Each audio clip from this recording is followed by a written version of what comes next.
Hi everyone, welcome back to my channel. For those of you that are new here, my name is Miriam. Thank you so much for clicking on today's video, which is all about transitioning your hair back to its natural curl pattern. So regardless of the reason why you are transitioning, whether it's heat damage or a chemical treatment gone wrong like a Brazilian or something like that, these tips will hopefully help you guys out. I am transitioning my hair. I know it may not seem like it.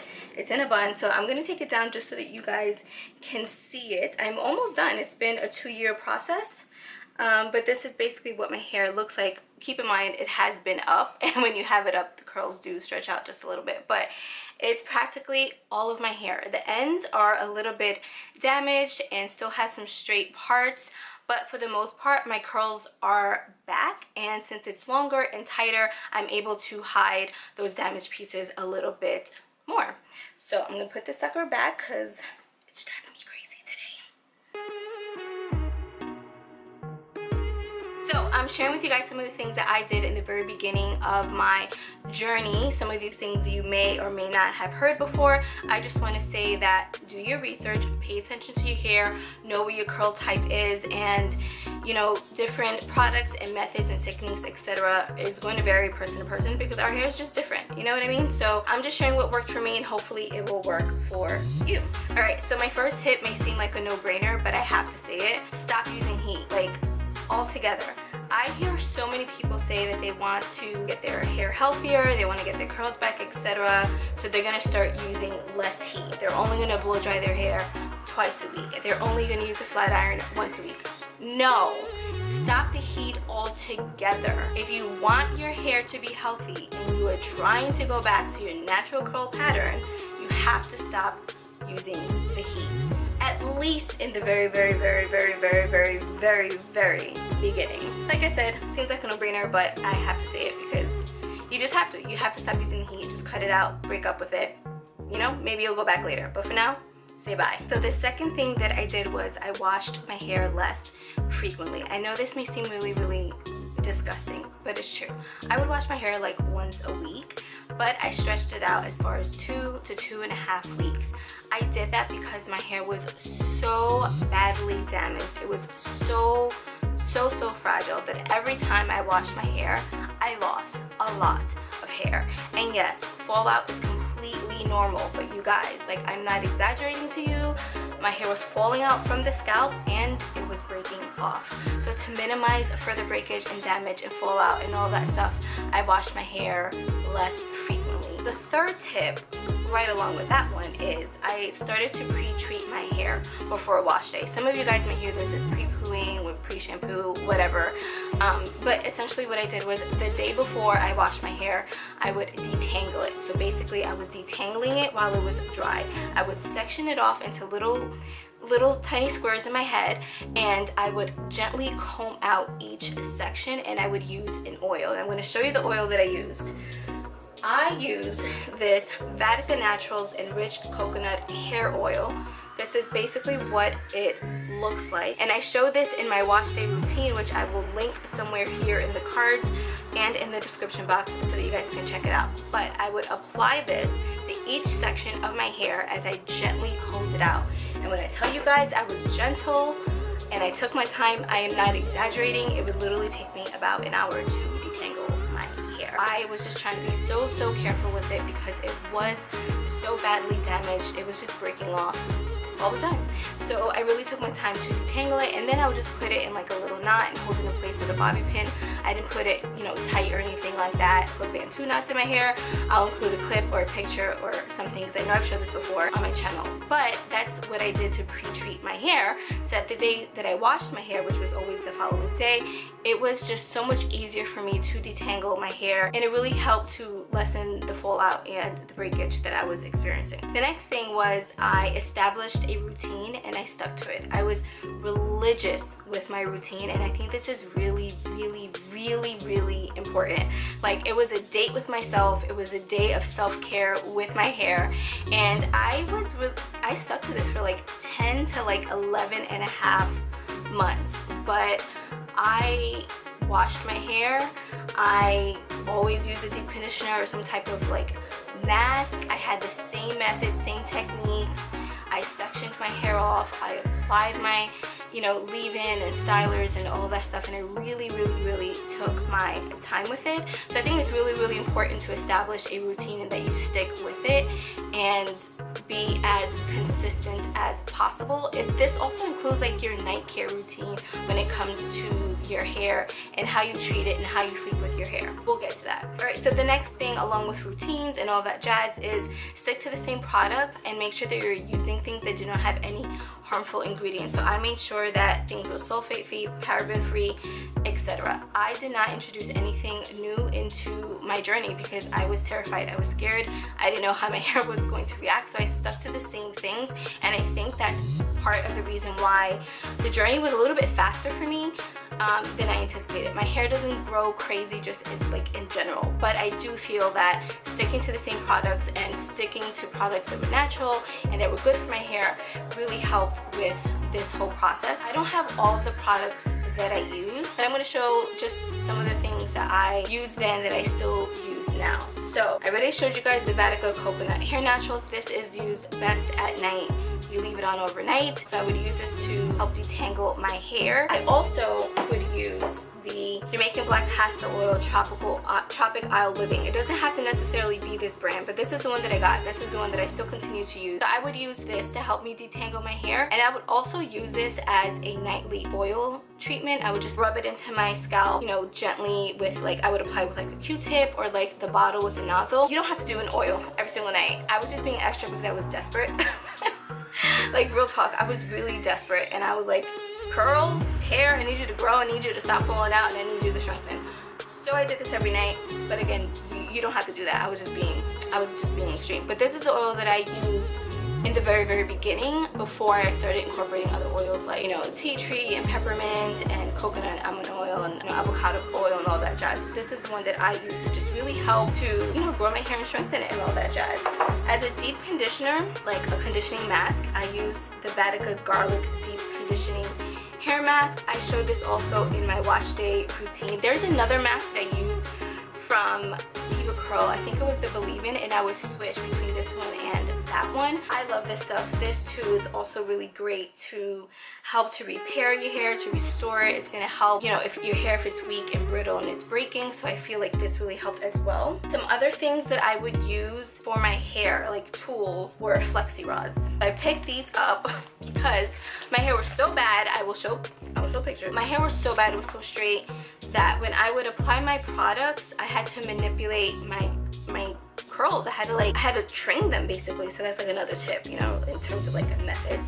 So I would take my hair and just like twist it in my fingers just to get that curl pattern going. But I definitely had to use flexi rods, and I would leave them in for like a day and a half. Like if I wasn't going out anywhere, I would just leave them in my hair for the entire day just to help it do something, because it wasn't doing anything. It was just straight, and it was really annoying. So that, in terms of nightly routine, you want to make sure that you are sleeping on a satin pillowcase, or that you are protecting your hair with like a satin bonnet. So I would sleep with this, or I would sleep with this guy that I would just tie, that I would just like put my hair into and then tie. This one's a little bit annoying and it would fall out, but a satin bonnet does the trick. So that's just like products that I would use, along with a microfiber towel to like dry my hair, etc. Again, I'm sure you guys have already heard this before, but I'm just throwing it out there. So something else that I would use on wash days before I went in with my leave-in was this Apogee Keratin and Green Tea Restructurizer. So this was, let me tell you guys, I still have some left in here, I just cannot get it out of the bottle. But this helps to strengthen and build body, protects color, chemical services, etc. I didn't have color in my hair, but the idea is, you know, it helps if you have chemically treated hair. So this really helped me with the fallout and the breakage.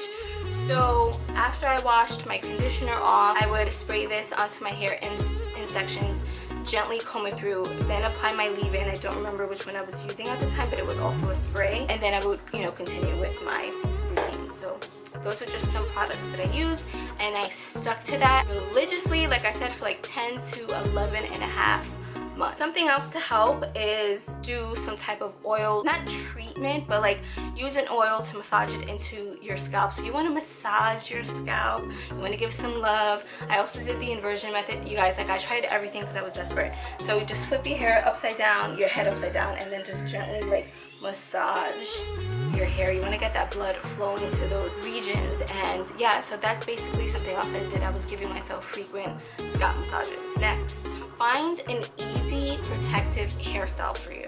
The reason why I say easy is because most protective hairstyles, or like the most common one that you hear, is braids. Like, I'm not the best braider in the world. I was getting pretty decent before this mess, but my hair was so uneven that even if I wanted to braid my hair, I couldn't, because I couldn't even grab it. I couldn't even grab certain sections of my hair to put it into like some little tiny braid. So just find a protective style that is very easy for you.